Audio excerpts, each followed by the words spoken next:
Captain goes big and goes long. Super 8-এর প্রথম ম্যাচে অস্ট্রেলিয়ার বিপক্ষে তামিম আসার কথা শুনি রীতিমতো যেন অবাক হয়ে গিয়েছেন অস্ট্রেলিয়ার hard hitter batsman travels head.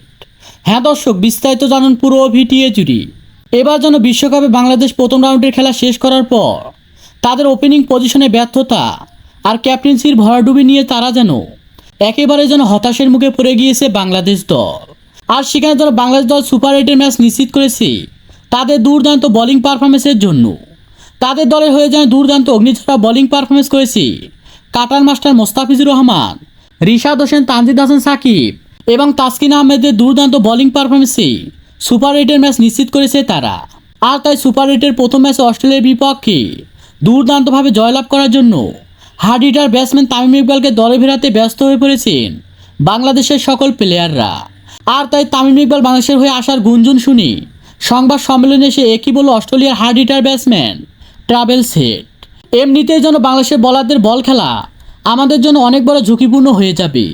কারণ হচ্ছে বাংলাদেশি পেসার মোস্তাফিজুর রহমানের 6টি বল 6 রকমের হয়ে থাকে। তার বল বোঝা যেন ব্যাটসম্যানদের জন্য অনেক বড় ঝুঁকিপূর্ণ হয়ে থাকে। তার মধ্যে যেন আরও বাংলাদেশের বলার রয়েছে রিশাদ হোসেন, তানজিদ হাসান সাকিব, এমনকি তাসকিন আহমেদের মতো দুর্দান্ত বলার। তার মধ্যে যদি তাদের দলে হয়ে তামিম ইকবাল আসে আরও যেন শক্তিশালী হবে বাংলাদেশ দল। আর যদি কোনো কারণে বাংলাদেশ দল আমাদের বিপক্ষে ম্যাচ জিতে যায় তাহলে যেন বিশ্বকাপে টিকে থাকা আমাদের জন্য অনেক বড় ঝুঁকিপূর্ণ হয়ে যাবে।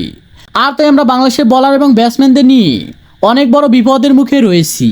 কারণ হলো যে তাদের বিশেষ করে বোলিং পারফরমেন্স বোঝা যেন খুবই মুশকিল হয়ে গিয়েছে এবারে বিশ্বকাপের বড় বড় ব্যাটসম্যানদের। তো দর্শক, বাংলাদেশের হয়ে যদি সুপার 8-এর প্রথম ম্যাচে অস্ট্রেলিয়ার বিপক্ষে তামিম ইকবালের মতো ব্যাটসম্যান আসে আর যদি দুর্দান্ত বোলিং পারফরমেন্স করে বাংলাদেশের বলাররা, তাহলে পারবে কি দুর্দান্তভাবে জয়লাভ করতে অস্ট্রেলিয়ার বিপক্ষে বাংলাদেশ দল? সে বিষয়ে আপনাদের গুরুত্বপূর্ণ মতামত জানাবেন আমাদের ভিডিওর কমেন্ট বক্সে। ধন্যবাদ।